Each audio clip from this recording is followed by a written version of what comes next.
The phone call came at 2:47 a.m., just as Zara Williams was counting the last of her tips from another exhausting day at the massage clinic. Her hands shook as she stared at the eviction notice on her kitchen table, the red ink seeming to mock her in the dim light of her cramped apartment. 24 hours. That's all she had left before she and her sick mother would be thrown onto the streets. The medical bills had piled up like autumn leaves, each one another weight pressing down on her chest until she could barely breathe. She had tried everything: extra shifts, selling her few possessions, even considered taking out dangerous loans from people who didn't accept late payments kindly. Nothing had worked. Nothing ever worked for girls like her. The unknown number displayed on her cracked phone screen seemed innocent enough, but something about receiving a call at this hour made her stomach twist with unease. She almost didn't answer, her finger hovering over the decline button, but desperation had a way of making people do things they normally wouldn't. Hello? Her voice came out smaller than she intended. Miss Zara Williams? The voice on the other end was crisp, professional, female. My name is Catherine Mills. I represent a client who wishes to make you a business proposition. Zara's heart began to race. At this hour, propositions rarely meant anything good. I'm sorry, but if this is about debt collection. It's not about debt, Miss Williams. My client is prepared to offer you $2 million for one evening of your time. The words hit Zara like a physical blow. She dropped into her rickety kitchen chair, the wood creaking under her weight. I'm sorry, what? You heard correctly. $2 million. For one night. Zara's mind reeled. This had to be some kind of joke or worse, a scam. People didn't just call random massage therapists at 3 a.m. offering life-changing amounts of money. I don't understand. What kind of proposition? My client requires the services of a massage therapist for one evening. Someone with your particular qualifications. The compensation reflects the exclusive nature of the arrangement. The way she said qualifications made Zara's skin crawl. She knew what this was really about. She'd heard stories from other girls at the clinic, wealthy men who thought they could buy anything they wanted, including people. I'm not that kind of person. I run a legitimate business.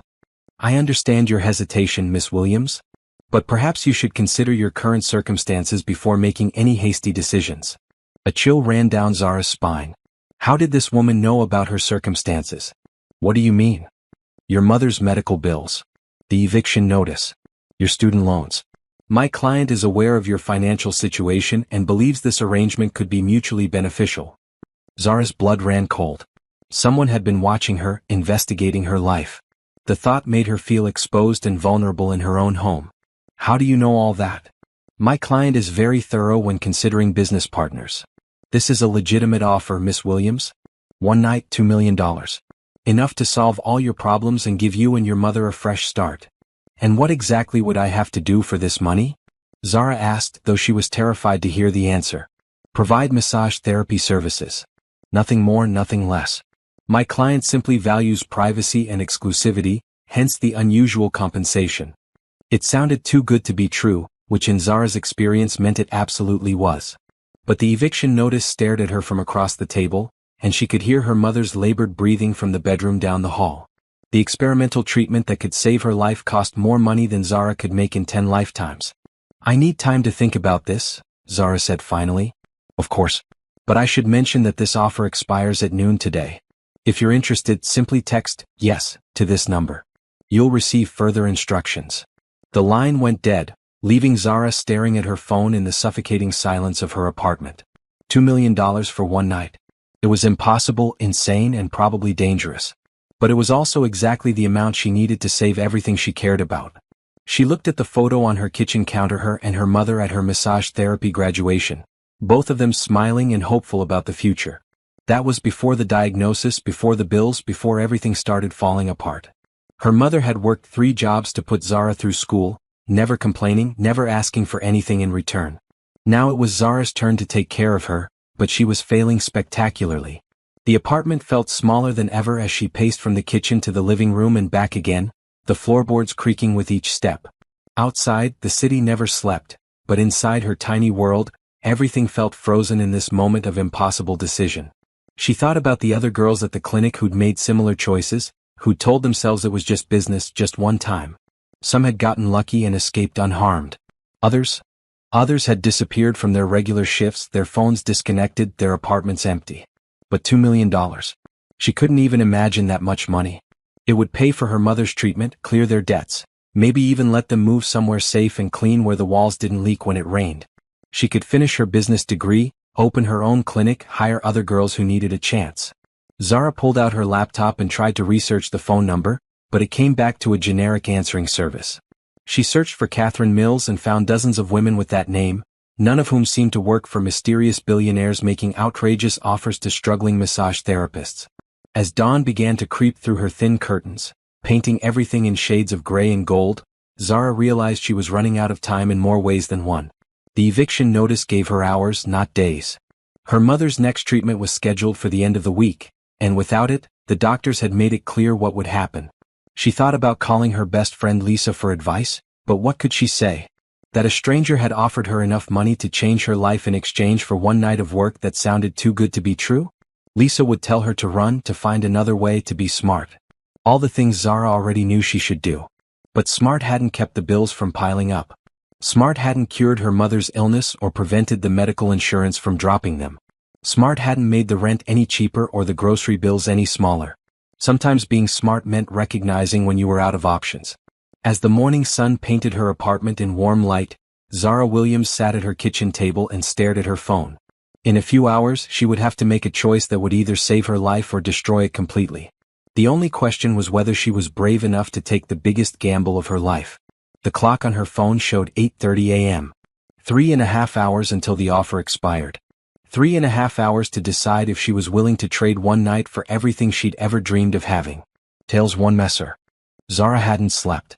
She sat by her mother's bedside, watching the gentle rise and fall of her chest, listening to the slight wheeze that had developed over the past few weeks. Linda Williams looked so small in the hospital bed they'd rented, her dark skin pale and drawn, her once strong hands now fragile as paper. At 52 she looked 20 years older, aged by illness and worry. "Mom?" Zara whispered, not wanting to wake her but needing to hear her voice.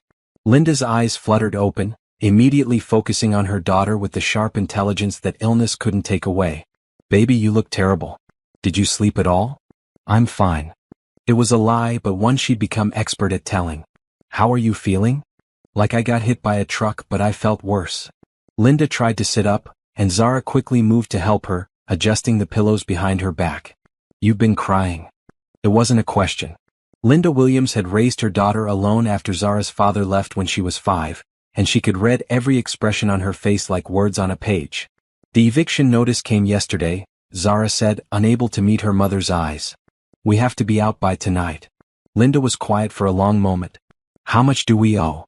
"Mom, don't worry about." "How much, Zara?" $12,000 for the back rent. Another $8,000 for the medical bills they sent to collections.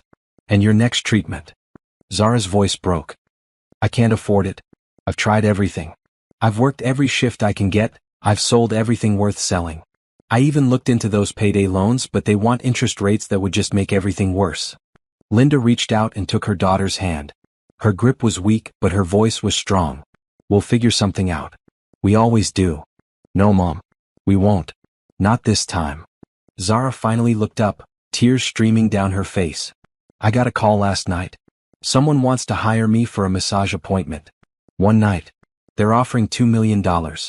Linda's eyes widened. $2 million? Baby, that's not a massage appointment. That's... I know what it sounds like. I know how crazy it is. But what if it's real? What if this is the answer we've been praying for? Zara, listen to me." Linda struggled to sit up straighter, her voice taking on the firm tone that had guided Zara through childhood. "Nothing good comes from offers like that. Men who make those kinds of propositions don't just want a massage. They want to own you, to use you, to... To what? Make me feel worse than I already do." Zara pulled her hand away and stood up, pacing to the small window that looked out over the parking lot. "I feel owned already, Mom. Owned by debt, by fear, by watching you get sicker while I can't do anything to help. At least this way maybe something good could come from it. And what if something bad comes from it instead? What if you don't come home?" The question hung in the air between them. It was the fear that had kept Zara awake all night, the voice in her head that whispered warnings and horror stories. But it was also the fear that had kept her poor, scared, and powerless for too long. What if I don't take the chance and you die because I was too scared to try? Zara turned back to her mother. What if being safe means losing everything anyway? Linda was crying now too, and seeing her strong mother reduced to tears by their circumstances broke something inside Zara's chest. I didn't raise you to have to make choices like this. You raised me to be strong. You raised me to take care of the people I love. You raised me to fight when things got tough. Zara knelt beside the bed and took her mother's hands again. This is me fighting. By putting yourself in danger? By refusing to give up. By taking a chance that could change everything. They sat in silence for several minutes, both lost in their own thoughts. Outside, the morning was getting busier, cars starting, people heading to jobs that paid enough to keep them afloat, lives that weren't balanced on the edge of a cliff. Tell me about this person, Linda said finally. What do you know? Almost nothing. The woman who called said her client values privacy and exclusivity. She knew things about us, about the eviction, about your bills, about my student loans. Someone's been watching us, researching us. That makes it worse, not better? Or it means they're serious. People don't go to that kind of trouble for scams. Linda studied her daughter's face. You've already decided, haven't you? Zara nodded slowly. I think so. I'm scared, Mom. I'm terrified. But I'm more scared of doing nothing and watching everything fall apart. If you do this thing, if you take this risk, promise me you'll be smart. Promise me you'll find a way to stay safe. I promise. And promise me that no matter what happens, you'll remember that you're worth more than any amount of money. You're my daughter, and you're the best thing I've ever done with my life. Zara burst into fresh tears and threw her arms around her mother, breathing in the familiar scent of her perfume mixed with hospital disinfectant. I love you, Mom. I love you too, baby. More than you'll ever know. When they pulled apart, Linda's expression had changed to something Zara recognized from childhood, the look that meant her mother was switching into problem-solving mode. If you're going to do this, we need to be smart about it. Do you have any way to contact this woman besides the number she called from? She said to text yes, to the number if I was interested. Then text her. But tell her you want to meet in a public place first. Tell her you want to know more details before you agree to anything. Don't just show up wherever they tell you to go. Zara pulled out her phone and stared at the screen. It was 11:15 a.m. 45 minutes until the offer expired. What if they say no? What if wanting to meet first means they withdraw the offer? Then it wasn't legitimate anyway and you're better off without it. Zara's fingers hovered over the keyboard. 2 words that could change everything. Yes, but... Actually, Linda said, don't text yet.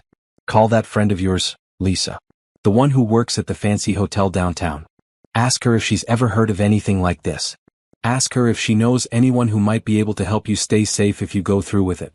Mom, I only have 45 minutes. Then you better start making calls. Zara dialed Lisa's number with shaking fingers. Her best friend answered on the second ring, her voice cheerful despite the early hour. Zara, what's up, girl? You sound weird. Lisa, I need your help. I need to ask you something, and I need you to be completely honest with me. Okay, you're scaring me. What's going on? Have you ever heard of wealthy clients offering huge amounts of money for private services? There was a pause. What kind of private services? Massage therapy. But like exclusive one-night arrangements. For more money than makes sense. Oh, honey. Yes, I've heard of stuff like that. Usually it's rich guys who want company more than anything else. Sometimes it's legitimate, sometimes it's not. Why are you asking? Zara quickly explained the situation, the phone call, the impossible offer. Lisa listened without interrupting, occasionally making small sounds of concern or disbelief. $2 million, Lisa said when Zara finished. That's either completely fake or completely dangerous. Maybe both. But what if it's real? What if it's just some lonely rich guy who wants to feel less alone for one night? Then why not hire an escort service? Why go through all this trouble to find one specific person?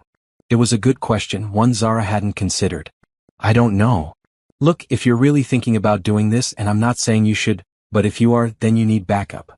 You need someone to know where you are when you're supposed to check in, and what to do if you don't. Would you do that for me? Of course I would. But Zara, I'm begging you to think about this. There has to be another way. I've thought of everything, Lisa. This is the only option left. Okay, if you're going to do this, here's what we're going to do. As Lisa laid out a safety plan, Zara felt some of her terror transform into determination. She wasn't just throwing herself into danger blindly. She was taking calculated risks with people who loved her watching her back. At 11:58 a.m., with 2 minutes to spare, Zara typed out her response. Yes, but I want to meet first to discuss details. Public place. Today at 3 p.m. She hit send and immediately felt like she might throw up. Her phone buzzed 30 seconds later. Agreed. Coffee shop on 5th and Madison. Come alone. Ask for Catherine. There was no going back now. The coffee shop was exactly the kind of place where important business happened quietly, expensive enough to keep out casual browsers, busy enough that conversations could remain private, and neutral enough that neither party felt at a disadvantage. Zara arrived 15 minutes early, choosing a corner table where she could see the entrance and all the exits. Lisa had drilled into her the importance of always having an escape route.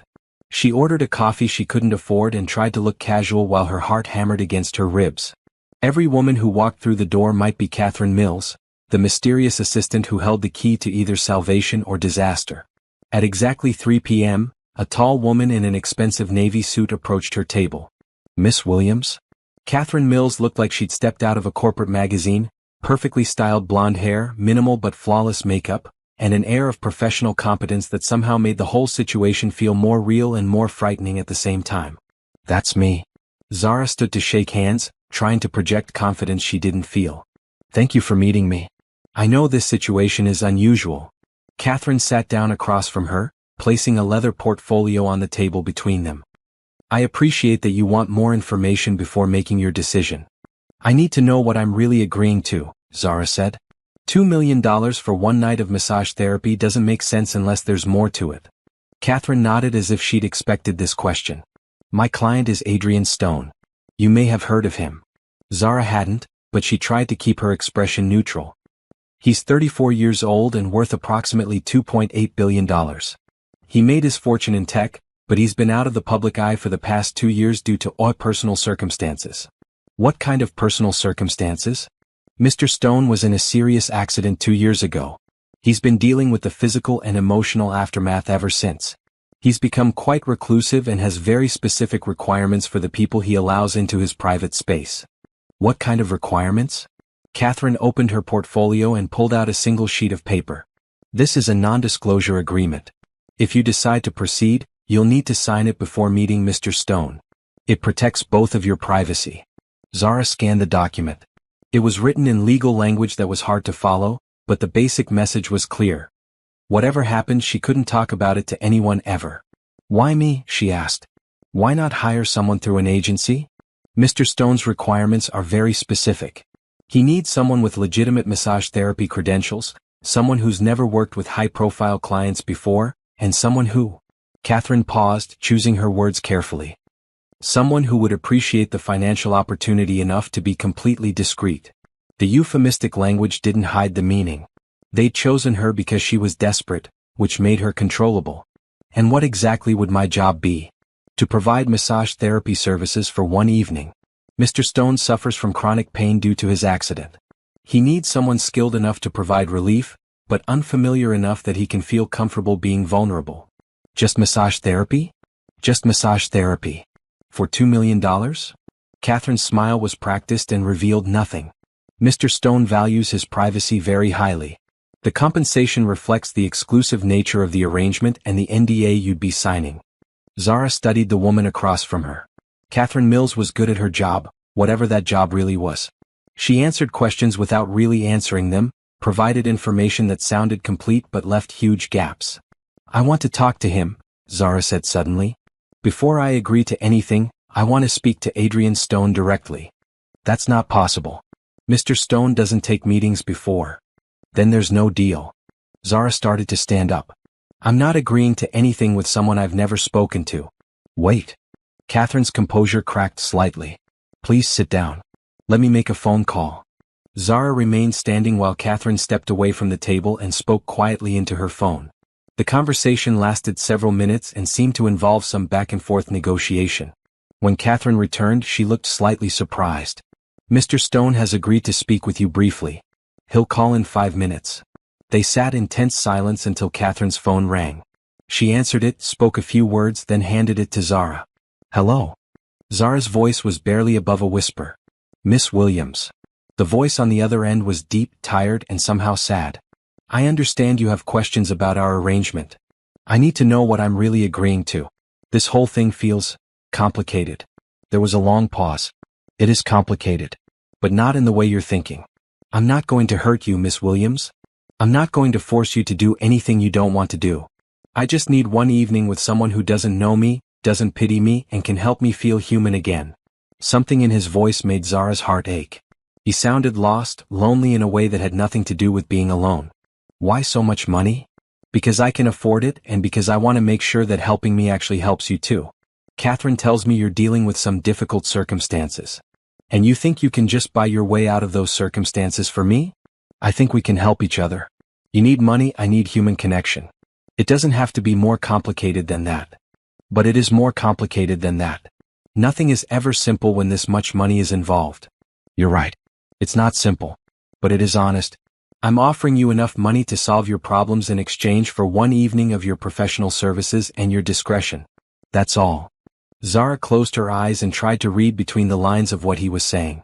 He sounded genuine, but dangerous people often did. "If I agree to this, what happens? Where do I go? When do I leave? How do I know I'll be safe? You'll come to my penthouse tomorrow evening at 7. Catherine will give you the address. You'll provide massage therapy services for as long as I need them. When we're finished, you'll be paid and driven home safely. And that's it. That's it. What if I want to leave early?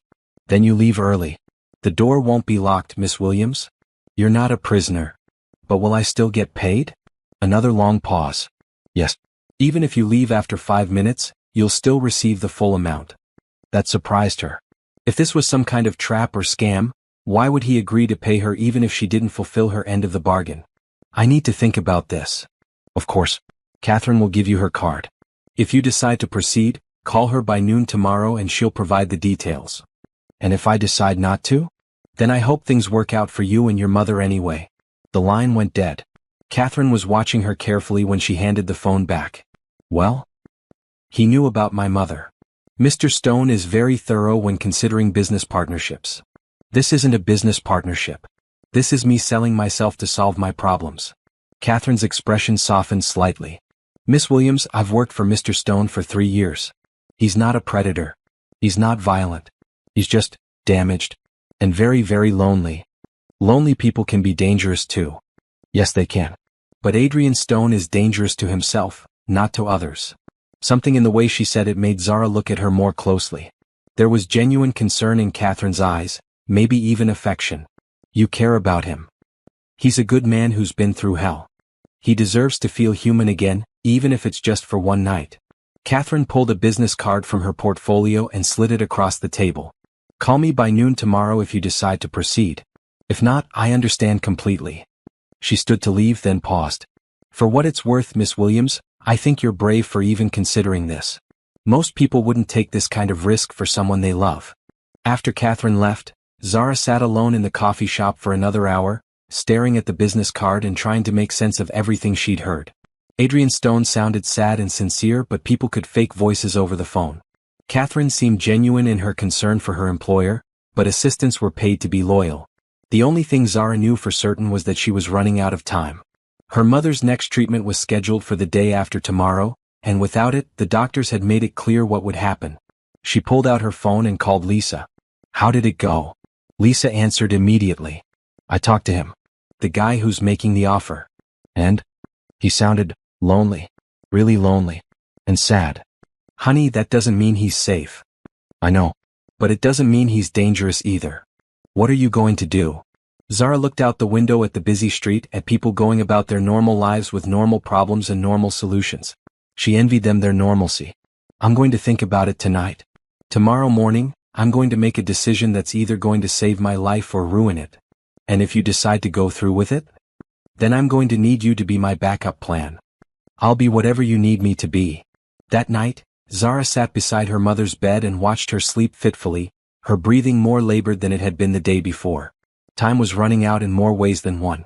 At 11:47 p.m., she made her decision. The penthouse was on the 42nd floor of one of the city's most exclusive buildings, the kind of place where doormen wore white gloves and residents were referred to as Mr. and Mrs. even by people who'd known them for years. Zara felt completely out of place in her simple black dress and discount heels, but the uniformed staff treated her with the same professional courtesy they probably showed everyone who made it past the lobby. Catherine met her at the elevator, looking as perfectly composed as she had the day before. Mr. Stone is waiting for you in the main living area. Are you ready?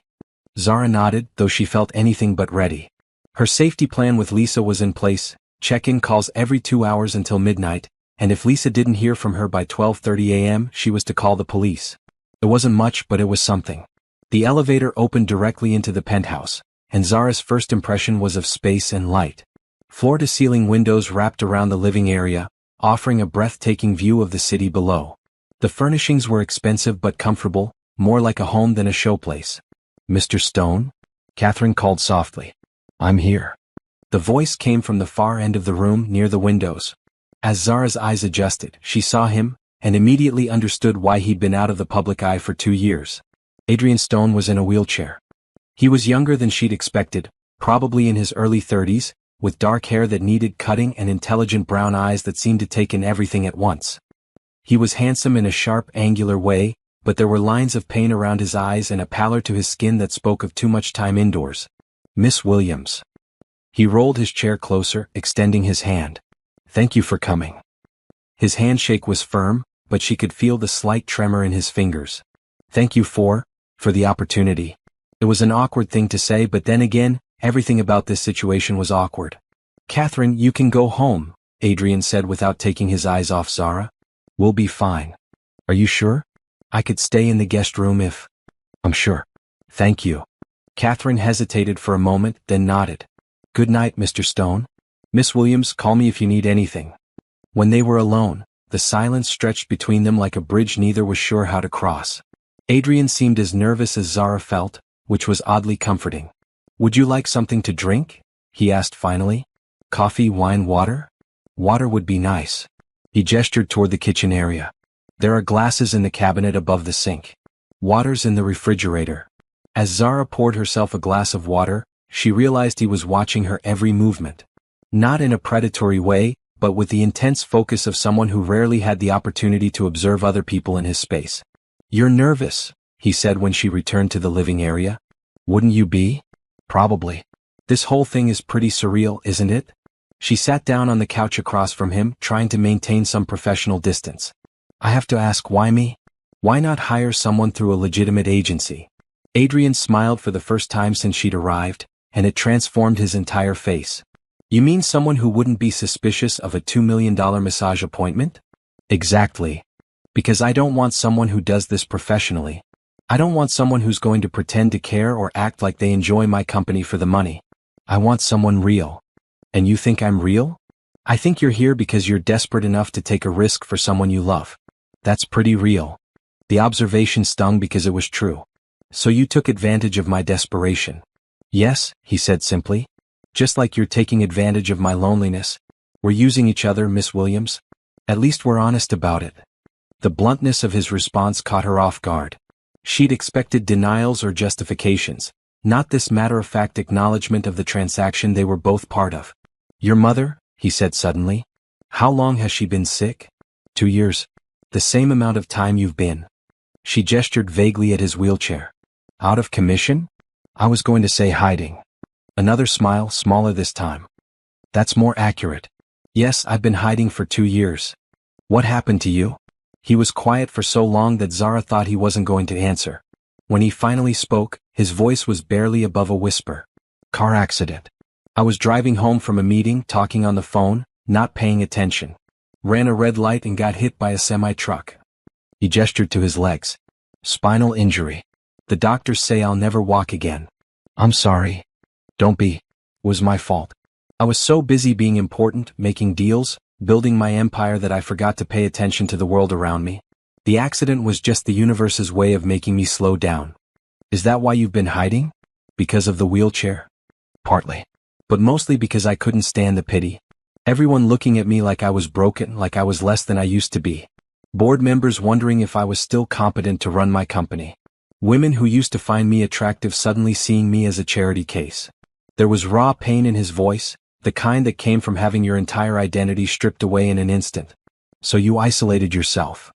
I threw myself into work from home, made my decisions through video calls, and avoided any situation where people would have to see me like this. But you're still the same person. Am I? I can't walk, can't drive, can't do half the things that used to define who I was. How am I the same person? Zara studied his face, seeing the intelligence, the strength, the vulnerability that had nothing to do with his physical condition. Because you're still thinking, still feeling, still making choices. You're still helping people. You helped me just by making this offer. I'm paying you to keep me company. That's not helping, that's purchasing a service. Maybe. But you could have chosen anyone. You chose someone who really needed the money, someone with a sick mother who couldn't afford treatment. That says something about who you are. Adrian looked uncomfortable with the compliment. I researched you because I needed to make sure you were trustworthy, not because I wanted to be charitable. But you could have picked someone else who was equally trustworthy. Someone without the medical bills and eviction notices. He didn't have an answer for that, which was answer enough. They sat in comfortable silence for a few minutes, the tension in the room gradually dissipating. Adrian rolled his chair closer to the windows, and Zara joined him, standing beside his chair to look out at the city lights below. It's beautiful, she said. It's lonely. All those lights, all those people, and I don't really connect with any of them anymore. That's not because of your accident. That's because you chose to hide. Would you have made a different choice? Zara thought about it honestly. I don't know. Maybe not. When my mother got diagnosed, I wanted to hide too. I was ashamed that I couldn't take care of her, embarrassed that we couldn't afford proper treatment, angry that life had dealt us such an unfair hand. But you didn't hide. I couldn't afford to. Literally. If I'd stopped working, stopped trying, we would have ended up on the street even sooner. So desperation kept you moving forward. And wealth allowed you to retreat. Ironic, isn't it? Zara looked down at him, this man who had everything and nothing at the same time. Why tonight? Why decide to reach out now? Adrian's hands tightened on the wheels of his chair. Because I got some news yesterday. News that made me realize I might not have as much time as I thought I did. A chill ran down Zara's spine. What kind of news? The kind that makes you want to feel human one more time before. He trailed off, unable to finish the sentence. Before what? Before it's too late. The weight of his words settled between them like a stone. Zara knelt beside his chair, bringing herself to his eye level. Adrian, what aren't you telling me? For the first time since she'd arrived, his carefully controlled facade cracked.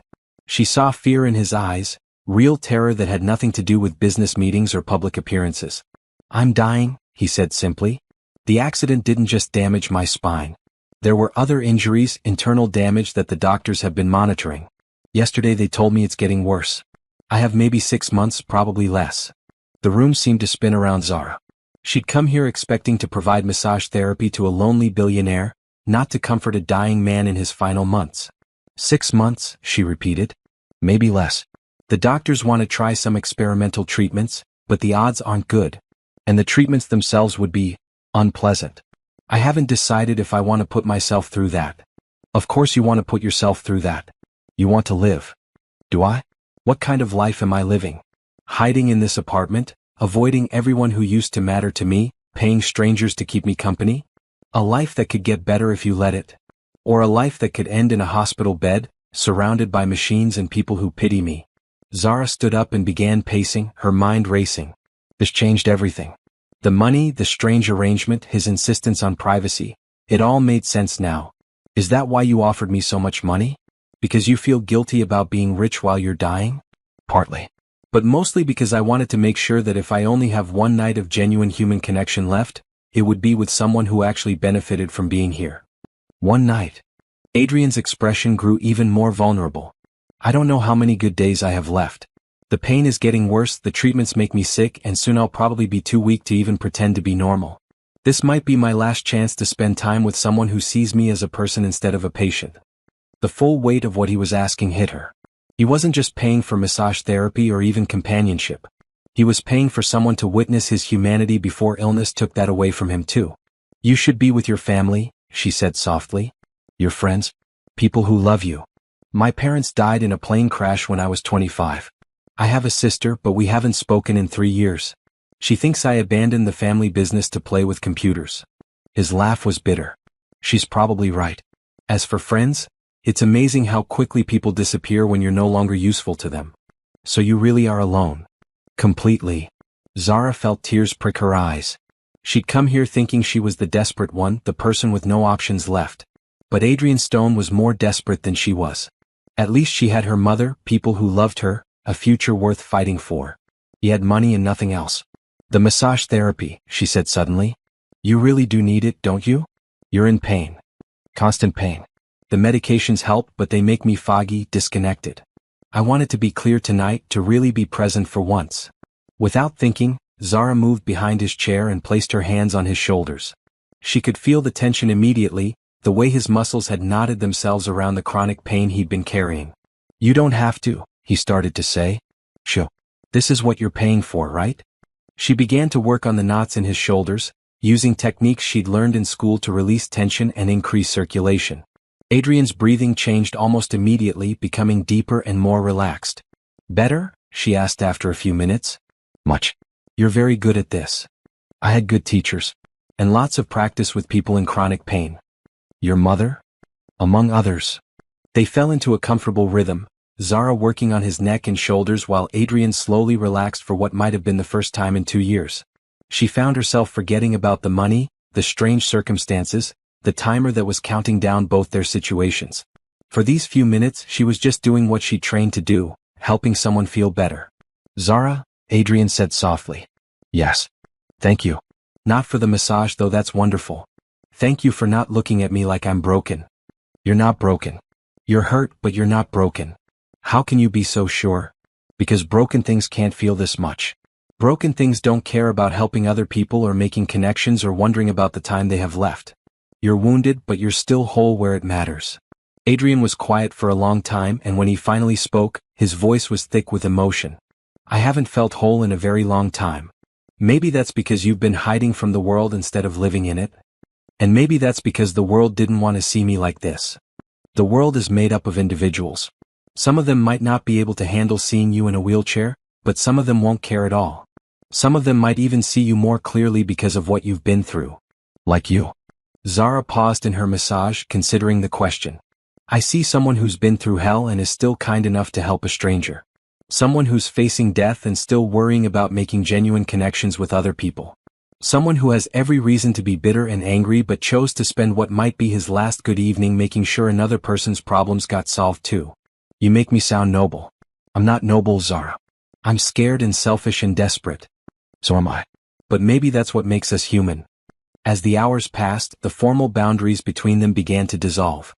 Zara continued working on Adrian's chronic pain, moving from his shoulders to his arms and hands, while he told her stories about his life before the accident. She learned that he'd built his first computer when he was 12, started his first company at 19, and became a millionaire before his 25th birthday. I thought I was invincible, he said as she worked on a particularly stubborn knot in his forearm. Young, rich, successful, what could go wrong? Everything, apparently. Everything at once. The accident happened the same week I closed the biggest deal of my career. I was on top of the world, and then suddenly I was flat on my back in a hospital bed, being told I'd never walk again. That must have been terrifying. It was surreal. Like it was happening to someone else. I kept thinking the doctors were wrong, that I'd prove them wrong, that sheer determination would be enough to overcome spinal cord damage. Zara moved her chair so she could work on his other arm.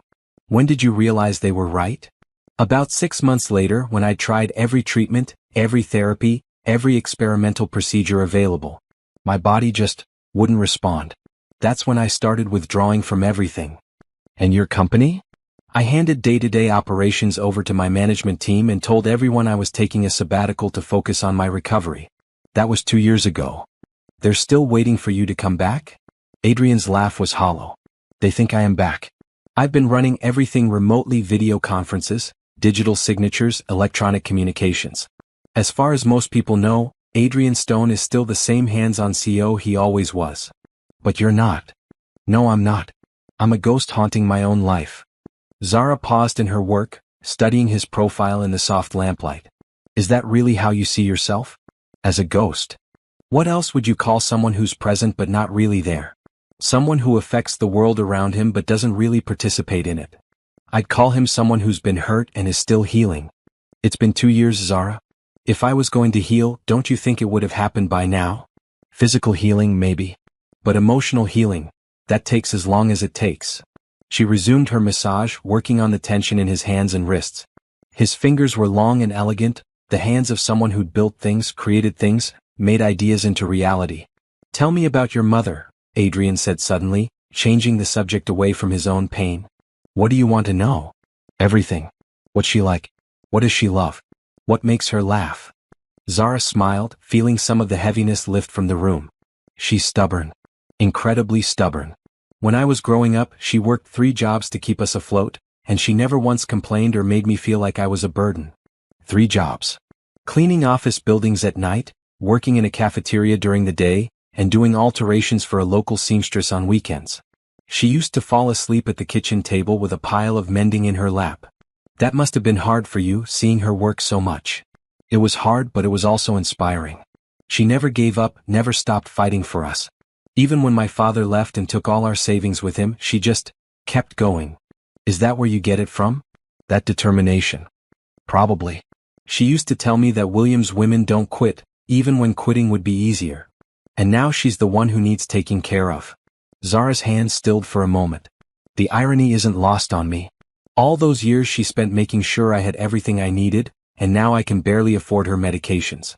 What's the treatment she needs? Experimental gene therapy. Her cancer is aggressive, and traditional chemotherapy isn't working anymore. This new treatment could give her months or even years, but insurance won't cover it because it's still in trials. How much does it cost? More than I make in 5 years. Adrian was quiet, processing this information. And if she doesn't get it? The doctors give her maybe 6 weeks.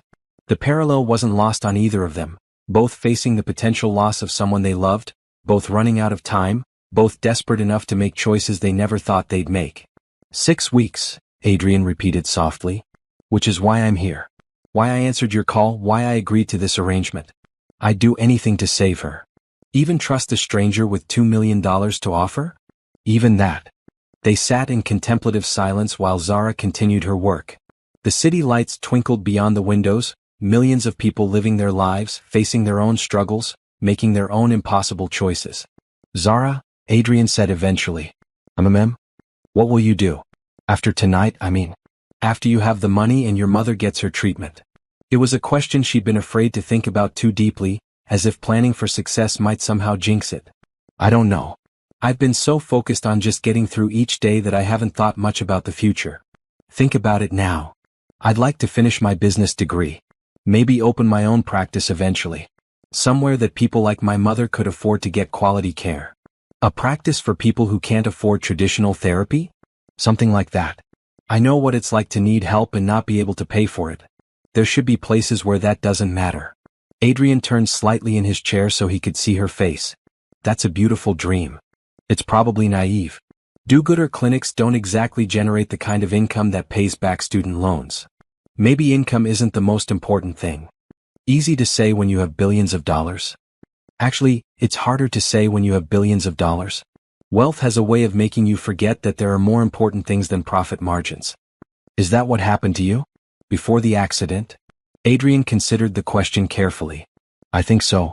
I was so focused on building my empire that I forgot why I wanted to build it in the first place. Why did you want to build it? Because I wanted to matter.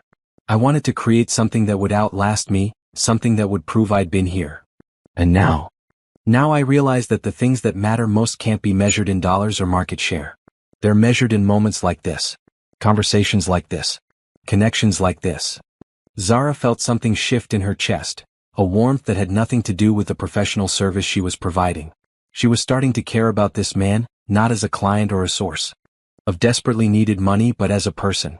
A complicated, wounded, surprisingly thoughtful person who was facing death with more grace than she was facing poverty. Adrian? Yes. Are you really going to refuse the experimental treatments? He was quiet for so long that she thought he wasn't going to answer. When he finally spoke, his voice was barely audible. I don't know. The doctors say the treatment would be painful, with no guarantee of success. And even if it worked, it would only buy me time, not cure me. Time matters. Does it? Time for what? More hiding? More isolation? More pretending that I'm living when I'm really just existing? Time to figure out how to really live again. I'm not sure I remember how. Zara moved around to face him directly, taking his hands in hers. Then learn. You have resources most people don't have. You could travel, see things you've never seen. You could invest in causes you care about. You could build that clinic I was talking about, help people who need it. With you. The question caught her off guard. What? You said you wanted to open a practice for people who couldn't afford traditional therapy. What if you didn't have to worry about profit margins? What if you had backing from someone who wanted to see that dream become reality? Adrian, you can't just. Why not? I have more money than I could spend in 10 lifetimes. Why not use it to help create something meaningful? Because you don't know me. Because this is one night, one conversation. Because people don't make business decisions based on. Based on what? Based on feeling connected to another human being for the first time in 2 years? Based on meeting someone who sees possibilities instead of obstacles. Zara stared at him, seeing the earnestness in his eyes, the hope that was replacing some of the resignation that had been there when she arrived. You're serious. I'm dying, Zara. I don't have time to not be serious about the things that matter. And you think I matter? I think you're the first person in 2 years who's made me want to try the experimental treatment instead of just giving up. The weight of that responsibility was overwhelming. She'd come here to solve her own problems, not to become someone else's reason for living. That's too much pressure, she said softly. I'm not asking you to save me. I'm asking you to let me help you save other people. Think of it as a business partnership with someone who happens to be dying. Adrian? Just think about it. You don't have to decide tonight. But think about what we could accomplish together. What your dream could become if money wasn't an obstacle. Zara looked around the penthouse, at the luxury that surrounded them, at the man who owned it all and found it meaningless. Then she thought about her mother lying in a hospital bed, fighting for every breath. She thought about all the other mothers and fathers and children who were fighting the same fight without the resources to win. It would work, she said slowly. A clinic like that with proper funding, it could really work. Then let's make it work. But what if the treatment doesn't help? What if you don't have time to see it through? Then you'll see it through without me. The funding will be there regardless. Why would you do that? Why would you trust me with something so important? Adrian smiled, and this time it reached his eyes. Because tonight, for the first time in 2 years, I don't feel like a ghost anymore. I feel like a person who might actually have something valuable to contribute to the world. You always had something valuable to contribute. You just forgot how to see it. Maybe. But you helped me remember. As the clock neared midnight, Zara realized that something fundamental had changed. She'd come here as a desperate woman selling her services to a lonely man. But somewhere in the conversation, in the shared stories and mutual understanding, they'd become something else entirely. They'd become partners, collaborators, maybe even friends. And for the first time since her mother's diagnosis, Zara began to believe that the future might hold something better than just survival. By 11 o'clock, they had moved from the formal living area to Adrian's more comfortable den, where bookshelves lined the walls and a fireplace cast warm shadows across the room. Zara had continued providing massage therapy throughout the evening, but it had evolved into something more holistic, a combination of physical treatment and emotional healing that seemed to benefit them both. I should check in with my friend, Zara said, realizing she'd missed her scheduled call with Lisa by nearly an hour. Of course. Use any phone you'd like. She stepped into the hallway and called Lisa, who answered on the first ring. Zara, I've been worried sick. You were supposed to call an hour ago. I'm sorry. Everything's fine. Better than fine, actually. What do you mean? Did you? We've been talking. All evening. He's not what I expected. Talking? Honey, no offense, but men don't pay $2 million for conversation. This one did. Lisa, he's dying. There was a pause. What? He has maybe 6 months to live. This whole thing, he's not looking for sex or anything like that. He just wanted to spend one evening with someone real before he runs out of time. Oh my God. Zara, that's even worse. You can't get emotionally involved with a dying billionaire. Why not? Because you'll get hurt. Because he'll be gone and you'll be left dealing with the grief on top of everything else you're going through. Zara looked back toward the den, where she could see Adrian's silhouette against the firelight. What if getting hurt is worth it? What if one real connection is better than a lifetime of staying safe? Zara? He wants to help me open a clinic. A real clinic for people who can't afford traditional therapy. He wants to fund it, make it possible. He's manipulating you. Rich men don't just give away money because they had a nice conversation with someone. This one might. Lisa, I think he's the loneliest person I've ever met. And I think maybe I am too, and I just never realized it before. Promise me you'll be careful. Promise me you won't make any decisions tonight that you can't take back tomorrow. I promise. But even as she said it, Zara knew it was a promise she might not be able to keep. Something was happening between her and Adrian that went beyond their original arrangement, beyond the money or the circumstances that had brought them together. When she returned to the den, Adrian was staring into the fire, lost in thought. "Everything okay?" he asked. "My friend thinks I'm losing my mind." "Are you?" "Maybe. Probably. Good. Sanity is overrated anyway." She settled back into her chair beside him, and they sat in comfortable silence for a while, watching the flames dance in the fireplace. "Adrian," she said eventually. "Yes." "What would happen if you got the experimental treatment and it worked? What would your life look like?" "I don't know. I haven't let myself think that far ahead." "Think about it now." He was quiet for several minutes, and when he spoke, his voice was thoughtful, almost wondering. "I suppose I'd have to figure out how to live again. How to be around people, how to participate in the world instead of just observing it." "That doesn't sound so terrible." "It sounds terrifying. I've been hiding for so long that I'm not sure I remember how to be Adrian Stone, the person instead of Adrian Stone, the patient or the recluse or the guy in the wheelchair. Maybe you don't have to be the same Adrian Stone you were before. Maybe you could be a new version, one who's learned things the old version never knew." "What kind of things?" "That money doesn't protect you from pain. That vulnerability isn't weakness. That connection matters more than control." "You learned all that tonight?" "I learned some of it tonight. The rest I learned watching my mother face her illness with more courage than I ever thought possible." Adrian reached over and took her hand, his fingers intertwining with hers. "I want to meet her." "What?" "Your mother. If I decide to try the treatment, if I have time, I'd like to meet the woman who raised someone like you." "Someone like me?" "Someone who would risk everything for love. Someone who sees possibilities instead of problems. Someone who makes a dying man want to live." Zara felt tears prick her eyes. "Adrian? I know it's presumptuous. I know we've only known each other for a few hours. But I feel like I've been waiting my whole life for a conversation like this, for a connection like this." "So do I. Then maybe we could see where it leads? Maybe we could figure out together what it means to really live instead of just exist." Before she could answer, Adrian's expression suddenly changed. The color drained from his face, and his hand tightened on hers with painful intensity. "Adrian? What's wrong?" "I don't feel." He tried to speak, but the words came out slurred and confused. "Adrian?" His eyes rolled back and he slumped forward in his wheelchair. Zara lunged forward to catch him, her heart hammering as she realized he was unconscious. "Adrian? Adrian, can you hear me?" She felt for a pulse and found it rapid and irregular, but there. She grabbed her phone and dialed 911 with shaking fingers. 911, what's your emergency?" "I need an ambulance.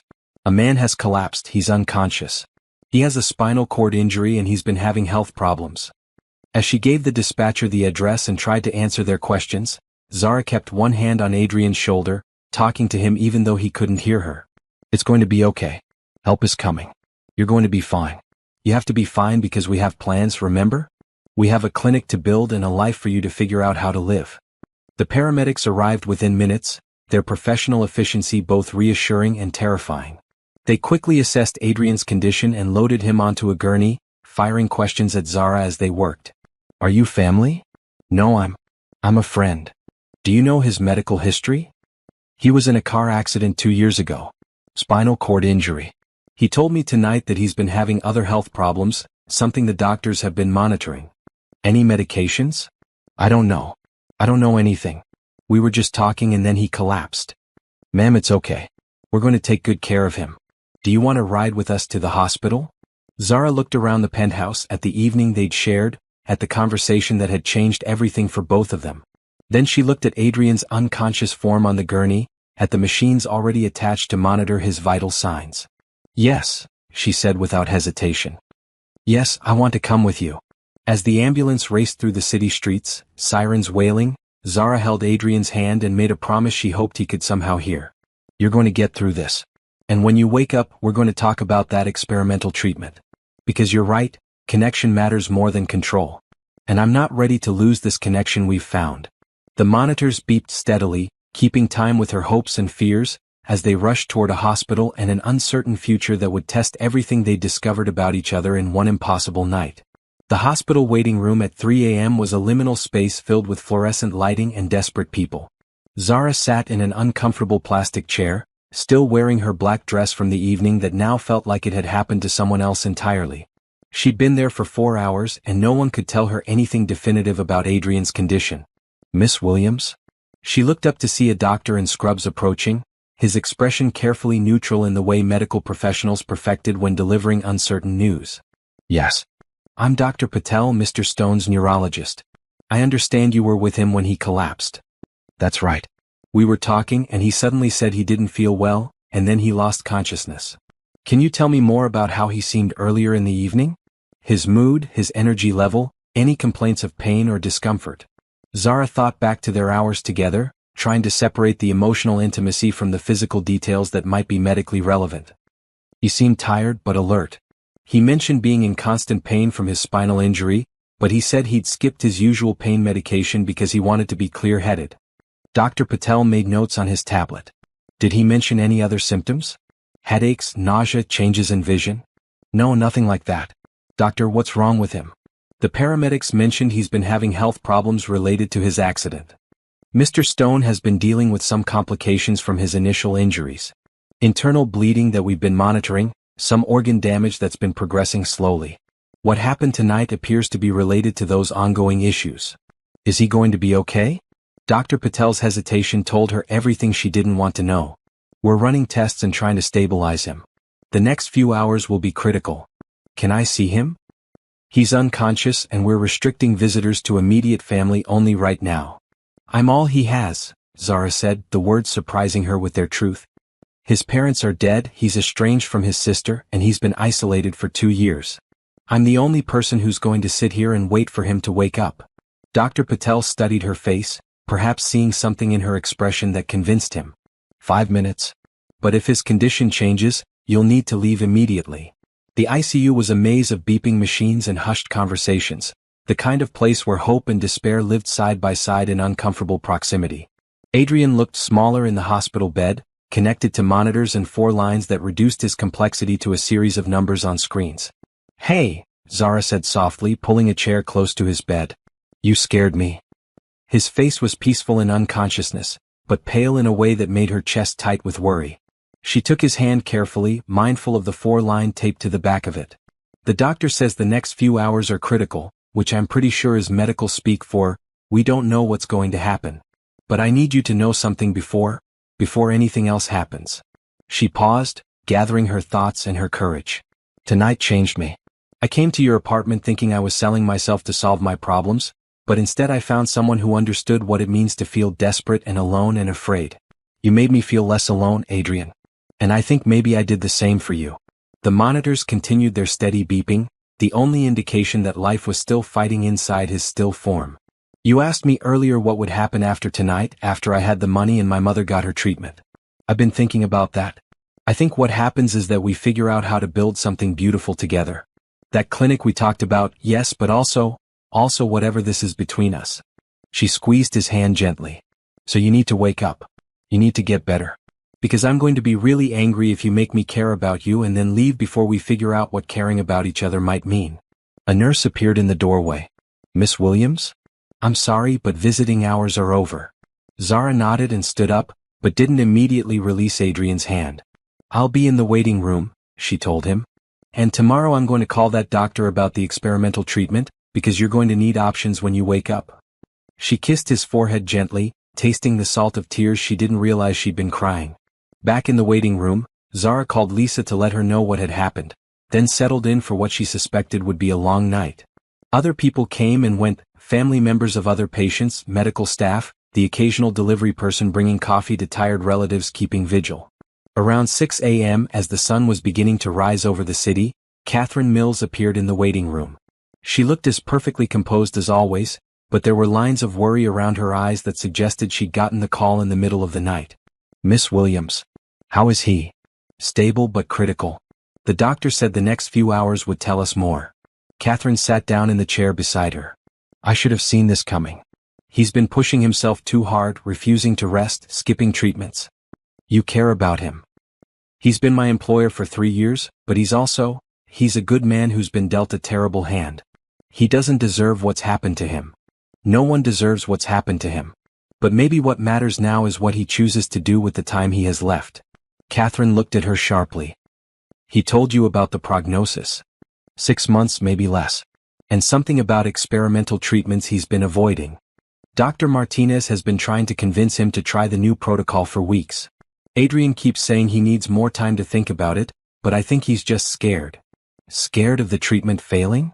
Scared of hoping and being disappointed again.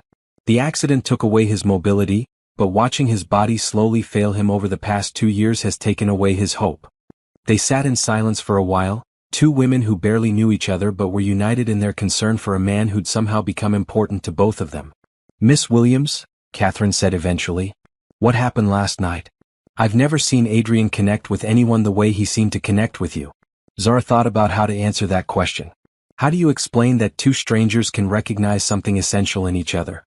How do you describe the feeling of finding someone who understands your particular brand of desperation? "I think we saved each other," she said finally. "He helped me see that there might be a future worth fighting for, and I helped him remember that he's still worth fighting for too." In one evening? Sometimes one evening is enough. Sometimes one conversation can change everything. Dr. Patel appeared in the waiting room, and both women immediately stood up. "He's awake," the doctor said, and Zara felt her knees nearly buckle with relief. "He's asking for both of you." Adrian looked exhausted but alert when they entered his room. His eyes immediately found Zara's face, and she saw relief there that matched her own. "You stayed," he said, his voice hoarse from the breathing tube they'd removed an hour earlier. "I told you I would. Catherine." He turned to his assistant with an expression she'd never seen before, determined and almost hopeful. "I need you to call Dr. Martinez. Tell him I want to start the experimental treatment as soon as possible." Catherine's eyes widened. "Adrian, are you sure? Yesterday you said." "Yesterday I was ready to give up. Today I have reasons to fight." His gaze moved back to Zara, and she felt the weight of being someone's reason to live, terrifying and wonderful at the same time. "The doctors say you collapsed because of internal bleeding," Zara said. "They've stabilized you for now, but I'm running out of time faster than we thought." Adrian's voice was matter-of-fact, but she could see the fear underneath. "All the more reason to try everything available." Dr. Patel entered the room with Adrian's chart. "Mr. Stone, I'm glad to see you're awake. We need to discuss your treatment options. I want the experimental protocol Dr. Martinez has been recommending. When can we start? You'll need to be medically stable first, which should be within the next 48 hours if your current improvement continues. But Adrian, I want you to understand what you're committing to. This treatment is aggressive, with significant side effects and no guarantee of success." "What are the odds?" "Honestly? About 30% chance of extending your life significantly. 20% chance of modest improvement. 50% chance that it won't help at all, and might make your remaining time more difficult."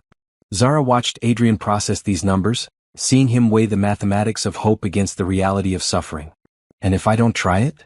Based on what happened last night, I'd say you have weeks rather than months." The room fell silent except for the steady beeping of monitors. "Weeks." The word hung in the air like a challenge.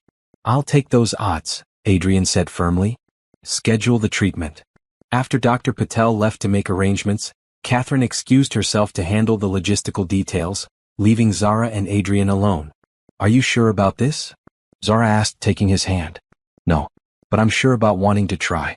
Last night, for the first time in 2 years, I felt like I had something to live for. Someone to live for." "Adrian? I know it's crazy. I know we've only known each other for one night. But that one night showed me more about who I want to be than the previous 2 years combined." Zara thought about Lisa's warnings about the wisdom of not getting emotionally involved with a dying man. But looking at Adrian now, seeing the determination that had replaced resignation, she realized it was too late for wisdom. "Then we'll fight this together," she said. "All of it. The treatment, the recovery, building that clinic we talked about. And if the treatment doesn't work? Then we'll make the time we have count." Adrian smiled, and despite the hospital setting and the uncertain future, Zara felt something she hadn't experienced in years: genuine hope. "There's something else," Adrian said. "The money I promised you for last night. Catherine has the bank draft ready. I can't take it." "What?" "Zara, you need that money for your mother's treatment. And you need it for yours. Use it for the experimental protocol, for whatever treatments give you the best chance. My treatments are already covered by insurance and my personal funds. That money was specifically set aside for you. Then I'll take it on one condition." "What condition?" "That you let me stay with you through this." The treatment, the recovery, whatever comes next. Let me help you fight this. You have your own life, your own problems to solve. My problems can wait. Yours can't. Adrian was quiet for a long moment, studying her face. Why would you do that? Why would you tie yourself to someone who might not survive the next few months? Because last night you helped me remember what it feels like to hope for something better. And because everyone deserves to have someone in their corner when they're fighting for their life. Even someone you just met? Especially someone I just met. No history of disappointment, no past hurts to complicate things. Just two people who found each other at exactly the right moment. Adrian lifted her hand to his lips and kissed it gently. You're extraordinary, Zara Williams. I'm stubborn. Just like my mother. Speaking of your mother, shouldn't you be with her? Getting her treatment started? I called the hospital this morning while you were unconscious. Her treatment is scheduled for this afternoon. I'll need to leave in a few hours to be with her. But you'll come back? Try to keep me away. They spent the rest of the morning making plans for Zara's mother's treatment, for Adrian's experimental protocol, for the clinic they wanted to build together. It felt like laying the foundation for a future that might not exist, but somehow that made it even more important to try. When Zara finally left the hospital to be with her mother, she carried with her the bank draft that would save Linda Williams' life and the knowledge that she'd found something worth saving in Adrian Stone. The man who'd offered her $2 million for one night had given her something far more valuable. A reason to believe that love could bloom even in the darkest circumstances. As her taxi pulled away from the hospital, Zara looked back at the building where Adrian was preparing to fight for his life. Tomorrow she would return and together they would face whatever came next. But first, she had a promise to keep to her mother. A promise that the experimental treatment would give them both a chance at the future they'd stopped daring to dream about. 3 weeks later, Zara split her time between 2 hospital rooms in 2 different buildings across the city.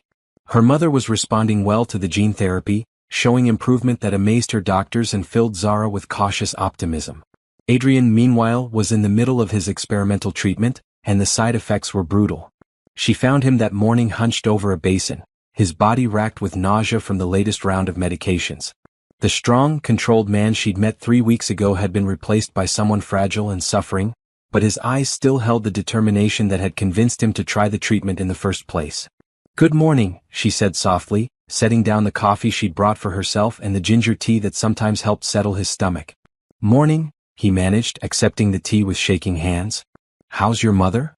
Stronger every day. She's been asking about you. What do you tell her? That you're the man who saved her life, and now I'm trying to return the favor. Adrian attempted a smile. I don't feel very savable right now. The treatment was in its 3rd week, and while Dr. Martinez remained cautiously optimistic about some of the biomarkers they were tracking, the physical toll on Adrian was severe. He'd lost weight he couldn't afford to lose, and the constant nausea made it difficult for him to keep anything down. Dr. Martinez wants to see us this afternoon, Zara said, settling into the chair beside his bed. He said he has some preliminary results. Good news or bad news? He wouldn't say over the phone. But Catherine thinks he sounded cautiously positive. Catherine always thinks everyone sounds cautiously positive. It's her job to find the silver lining. Despite his cynicism, Zara could see hope flickering in his eyes. The treatment might be making him physically miserable, but it had also given him something to fight for beyond just their relationship. There's something I need to tell you, Adrian said suddenly, his voice serious despite its weakness. What? About the money.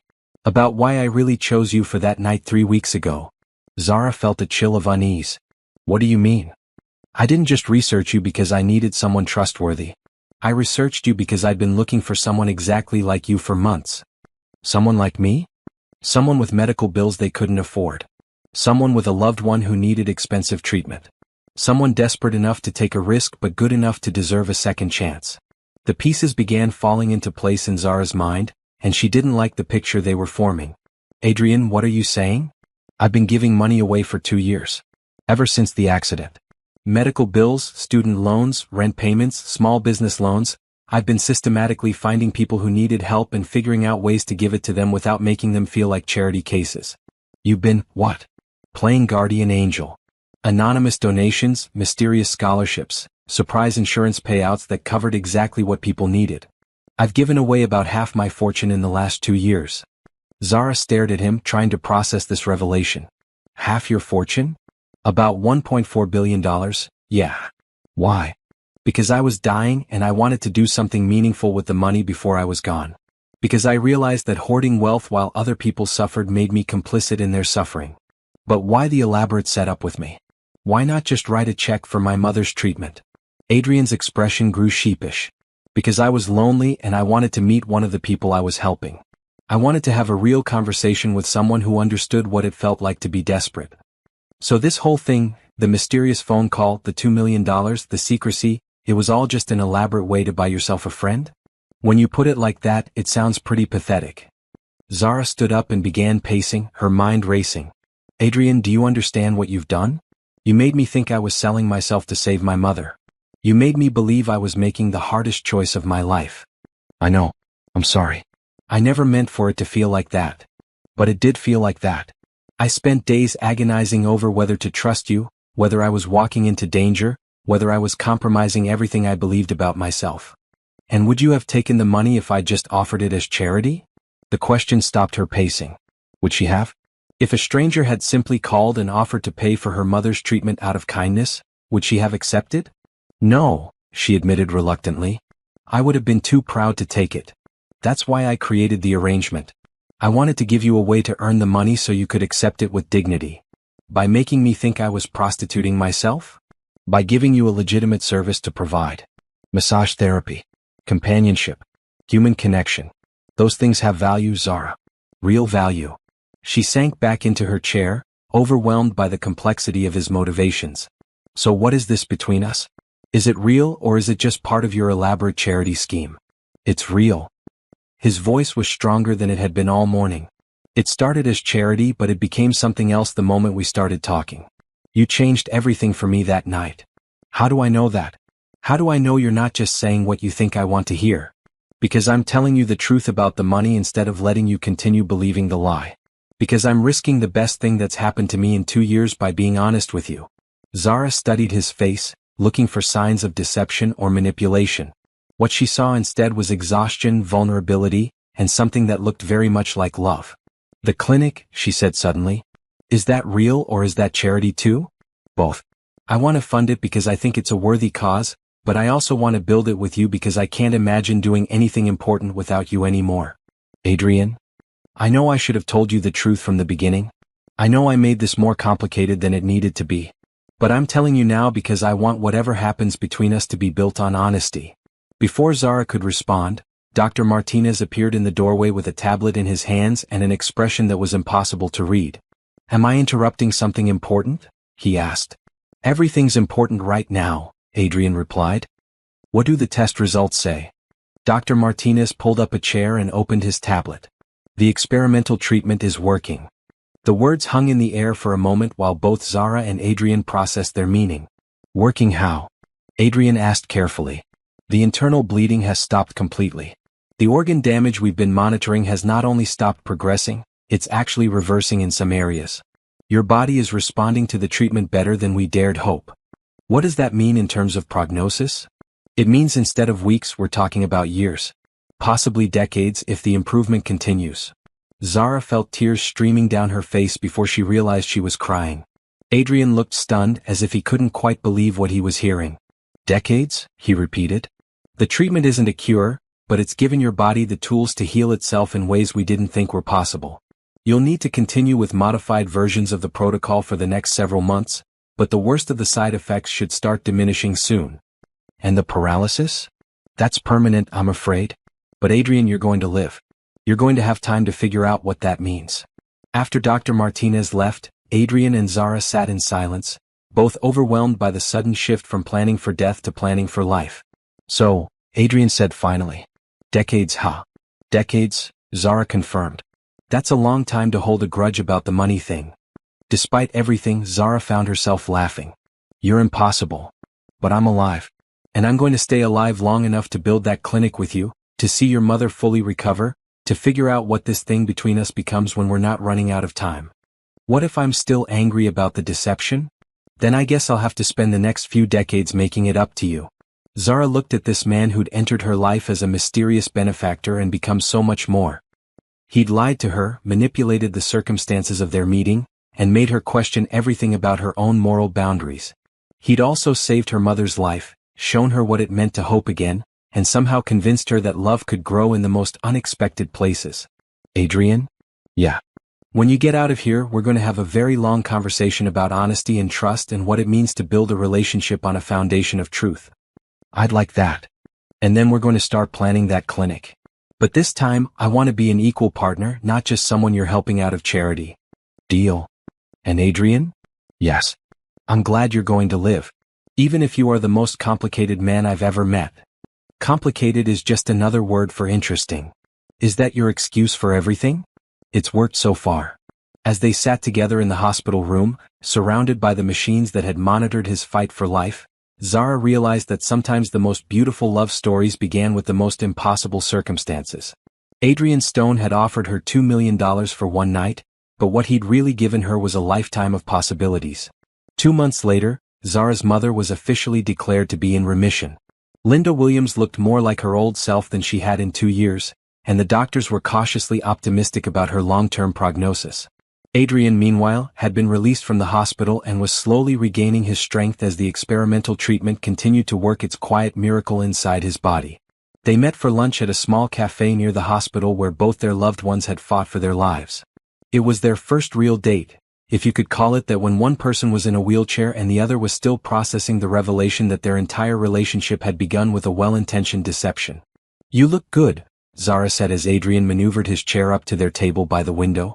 "I feel human again. Almost like I remember what it was like before I got sick." "Almost? I'm still figuring out how to live with the uncertainty. For 2 years I was preparing to die. Now I have to learn how to prepare to live. That's a good problem to have." "It is. Though I have to admit, there's something terrifying about having a future again. It means I have to make decisions that matter beyond just the immediate moment." Zara studied his face, noting the color that had returned to his cheeks and the way his eyes had lost that haunted quality that had marked their early conversations. "What kind of decisions? Like whether to tell the woman I'm falling in love with that I want to spend the rest of my life with her, even though our entire relationship started with me lying to her." The words hung between them like a bridge, beautiful and potentially dangerous to cross. "Adrian? I know it's complicated. I know we have things to work through. But Zara, I've been given a gift that most people in my situation don't get: time. Real time, years of it. And I can't imagine spending that time with anyone but you. You're falling in love with me? I fell in love with you that first night, when you looked at me like I was a person instead of a patient or a problem to be solved.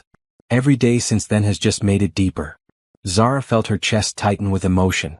She'd been fighting her own feelings for weeks, telling herself it was too soon, too complicated, too risky to fall for a man she'd met under such unusual circumstances.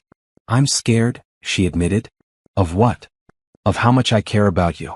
Of how quickly this happened. Of the fact that we skipped all the normal stages of getting to know each other and went straight to life or death stakes. Maybe those are the only stakes that matter. But what happens when the crisis is over? When your health is stable and my mother is fully recovered and we don't have these big dramatic reasons to need each other anymore?" Adrian reached across the table and took her hand. "Then we find new reasons. Smaller reasons. Daily reasons. The way people in love usually do. Is that what we are? People in love? I don't know what else to call it. Do you?" Zara looked at their joined hands, thinking about the journey that had brought them to this moment. 6 weeks ago, she'd been a desperate woman with no options left. Now she was sitting across from a man who'd given her back her future and was asking to share it with her. "I love you too," she said quietly. "I love your intelligence and your kindness and the way you see possibilities where other people see problems. I love that you were willing to give away half your fortune to help strangers. I love that you fought for your life because you thought we might have something worth fighting for. But I need to know that this is real. That it's not just trauma bonding or gratitude or some kind of rescue fantasy. How do we figure that out? We take it slow. We get to know each other the normal way: dates, conversations, meeting each other's friends and family. We see if what we have can survive ordinary life, not just extraordinary circumstances." Adrian smiled. "I'd like that. Though I should warn you, my idea of taking it slow might be a little different from most people's." "What do you mean?" "I want to marry you." Zara nearly choked on her coffee. "Adrian? Not tomorrow. Not next month. But someday when we've done all the normal getting to know you things and you're sure this is real and lasting. I want to marry you and build a life with you. That's not taking it slow." That's being honest about what I want. Taking it slow means we have time to make sure it's what you want too. Before Zara could respond, her phone buzzed with a call from her mother. She answered it quickly, worried that something might be wrong. Mom? Everything okay? Everything's wonderful, baby. But I have a visitor here who wants to meet you. A visitor? Adrian's sister, Rebecca Stone. She says she's been trying to find him for months. Zara looked across the table at Adrian, whose expression had gone from loving to shocked in an instant. Rebecca's there? She drove down from Boston as soon as she heard about Adrian's recovery. Apparently, she's been calling the hospital and his office for weeks, but no one would tell her anything because of privacy laws. Adrian's hands were shaking as he took the phone from Zara. Rebecca? Adrian. Oh my God, when Mom told me you were sick, I thought I might be too late. Mom? Zara's mother. She said you two are, well, it's complicated, but she said you've been taking care of each other. Adrian, I'm so sorry. I'm sorry about the fight. I'm sorry I didn't try harder to reach you after the accident. I'm sorry I let pride keep us apart for 3 years. Tears were streaming down Adrian's face. I'm sorry too. I should have called. I should have told you what was happening. You're my baby brother. None of that matters now. What matters is that you're alive and getting better. Can you come here? To the cafe on 5th and Madison? I want you to meet Zara properly. I'm already in a taxi. I'll be there in 10 minutes. When Rebecca Stone walked into the cafe, the family resemblance was immediately apparent. She had Adrian's dark hair and intelligent eyes, but where his illness had made him thin and pale, she radiated health and energy. She also moved with the kind of confidence that came from running a successful business, which Zara learned she did. You must be Zara, Rebecca said, immediately pulling her into a hug. Thank you for taking care of him. He took care of me first. That sounds like Adrian. Always trying to fix other people's problems while ignoring his own. I did not ignore my own problems, Adrian protested. I got treatment. After Zara convinced you to, Rebecca said, settling into a chair beside her brother. Mom told me the whole story. Well, her version of it anyway, which is that you two found each other when you both needed saving and somehow managed to save each other. That's actually pretty accurate, Zara said. Good. Because I was prepared to be very protective of my little brother if you turned out to be some kind of gold digger taking advantage of his illness. Rebecca. Adrian warned. What? I'm allowed to be suspicious of someone who meets my billionaire brother under mysterious circumstances. Though Linda's version makes you sound more like a guardian angel than a gold digger. I'm definitely not a guardian angel. Neither is he, despite what he might have you believe. Did he tell you about the time he reprogrammed the school's computer system to give himself straight A's? He was 11. Adrian protested. And already showing criminal tendencies. As the afternoon wore on, Zara watched Adrian come alive in a way she'd never seen before. With Rebecca there, teasing him and sharing stories from their childhood, he seemed less like a man who'd been through hell and more like someone who'd always been loved, even when he'd forgotten it himself. I want to hear about this clinic you two are planning, Rebecca said over dessert. It's still in the early stages, Zara explained. But the idea is to provide massage therapy and other wellness services to people who can't afford traditional healthcare. Funded by my brother's guilty conscience? Funded by my brother's desire to do something meaningful with his money, Adrian corrected. And Zara's expertise and passion for helping people. Can I invest? Both Adrian and Zara looked at her in surprise. What? Rebecca asked. I run a healthcare technology company. I know the industry, I have connections, and I've been looking for ways to expand into wellness services. This sounds like exactly the kind of project I'd want to be involved in. You want to work with us? Zara asked. I want to work with my brother. The fact that he's found someone brilliant to work with makes it even better. As they talked about plans and possibilities, Zara realized that Adrian's recovery had brought more than just his health back. It had restored his connection to his family and opened up possibilities for the future that none of them had dared to imagine. When they finally left the cafe, Rebecca hugged them both goodbye and promised to send over some preliminary business plans for the clinic. I like her, Zara said as they watched Rebecca's taxi disappear into traffic. She likes you too. I can tell. How? She only threatens to investigate people she thinks might be important to me. They found a bench in a nearby park and sat together in the late afternoon sun, watching the city move around them. For the first time since they'd met, Zara felt like they weren't racing against time or fighting against circumstances beyond their control. Adrian? Yeah. Ask me again in 6 months. Ask you what? About marrying you. And what will you say in 6 months? I don't know. But I want to find out. Adrian lifted her hand to his lips and kissed it softly. I can live with that uncertainty. Good. Because uncertainty seems to be our specialty. Along with finding each other when we least expected it. And figuring out how to love someone in the middle of a crisis. And building something beautiful out of impossible circumstances. Zara leaned against his shoulder, feeling the solid warmth of him, the reality of his presence and his future. I love our specialty. So do I. 6 months later, Zara stood in front of the mirror in her childhood bedroom, adjusting the simple white dress her mother had helped her choose. Outside, she could hear the sounds of guests arriving for what was supposed to be a small, intimate ceremony but had somehow grown into a celebration that filled her mother's backyard and spilled into the neighbors' yards as well. You ready, baby? Linda Williams appeared in the doorway, looking radiant in her recovery and beautiful in the blue dress that matched her daughter's eyes. I think so. Are you sure about this, Mom? It's been less than a year since we met him. Honey, I've seen you together.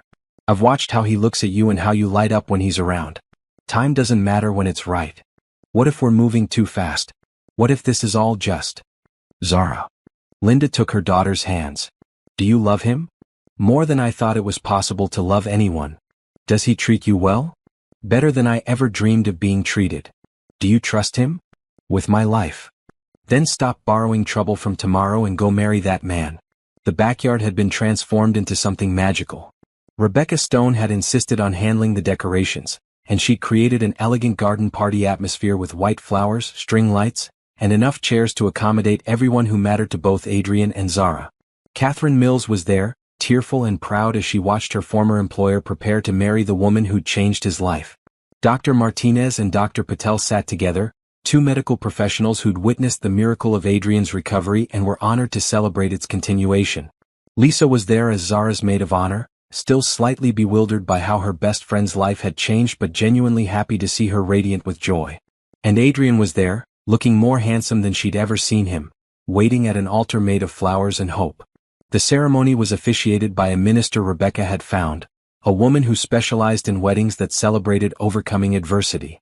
She spoke about love that blooms in unexpected places, about the courage it takes to build a future when the past has been difficult, about the way two people can save each other simply by choosing to believe in tomorrow.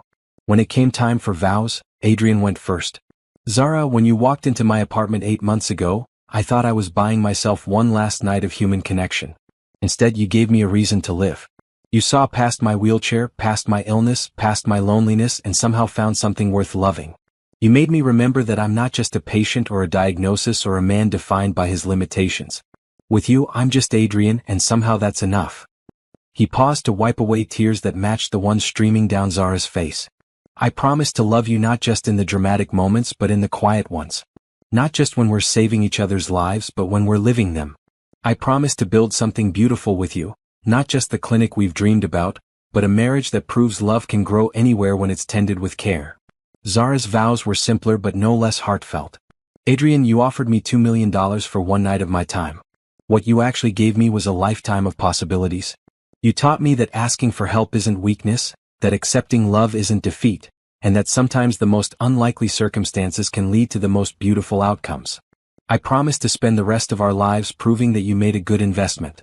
The minister pronounced them husband and wife, and when Adrian lifted Zara's hand to his lips for their first kiss as a married couple, the entire gathering erupted in applause and cheers. The reception was a joyful chaos of speeches, dancing, and celebration. Rebecca gave a toast about finding your family even when you think you've lost them. Linda spoke about watching her daughter bloom into the woman she'd always known she could be. Catherine tearfully thanked Zara for giving Adrian back his life. But the moment that would stay with Zara forever came during the dancing, when Adrian pulled his wheelchair alongside her and took her hand. I'm sorry I can't dance with you the way you deserve, he said. Are you kidding? Zara knelt beside his chair and put her arms around his neck. You're the only man I want to dance with exactly the way you are. They swayed together to the music, surrounded by everyone they loved, in the backyard where Linda Williams had raised her daughter to be strong and stubborn and brave enough to take impossible risks for love.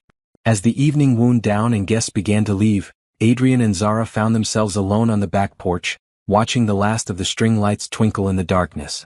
So, Adrian said, taking her hand, how does it feel to be Mrs. Stone? It feels like coming home to a place I didn't know I was looking for. Any regrets? Only one. Adrian's expression grew concerned. What? I regret that we can't go back and tell the people we were 8 months ago what was waiting for them. That scared, desperate woman who answered your phone call would never have believed she'd end up this happy. And that lonely, dying man would never have believed he'd get to spend the rest of his life with someone as extraordinary as you. We're pretty lucky, aren't we? We're pretty brave. Lucky is when good things happen by accident. What we have, we chose. We fought for. We built together. Zara leaned against his shoulder, thinking about the journey that had brought them to this moment. In 3 weeks, they would break ground on the Williamstone Wellness Center, a state-of-the-art facility that would provide affordable healthcare and wellness services to people who needed them most. Rebecca had come on board as a full partner, bringing both funding and expertise that would make their dream bigger and better than they'd ever imagined. Adrian's health continued to improve, and while he would always be in a wheelchair, he'd learned to see it not as a limitation but simply as a different way of moving through the world. He'd returned to running his company with a new perspective on what really mattered, and his philanthropic work had expanded beyond anonymous donations to active involvement in causes he cared about. Linda Williams was thriving in her remission, and had announced her intention to volunteer at the wellness center once it opened. She'd also started dating Dr. Martinez, much to everyone's delight and mild embarrassment. Adrian? Yeah. What would you say if I told you I wanted to renew our wedding vows every year on this date? I'd say that sounds like a beautiful tradition. Even when we're old and gray and taking each other for granted? Especially then. I never want to take you for granted, Zara. What we have is too precious for that. What we have is impossible. The best things usually are. As they sat together on the porch where they'd celebrate many future anniversaries, Zara marveled at how a desperate phone call in the middle of the night had led to this moment of perfect contentment. Adrian Stone had offered her $2 million for one night of her time, but what he'd actually given her was a lifetime of love, purpose, and joy. Sometimes the most beautiful love stories began with the most impossible propositions. Sometimes two broken people could heal each other simply by choosing to believe in tomorrow. And sometimes, when everything seemed hopeless, a stranger's voice on the phone could offer not just money, but salvation itself.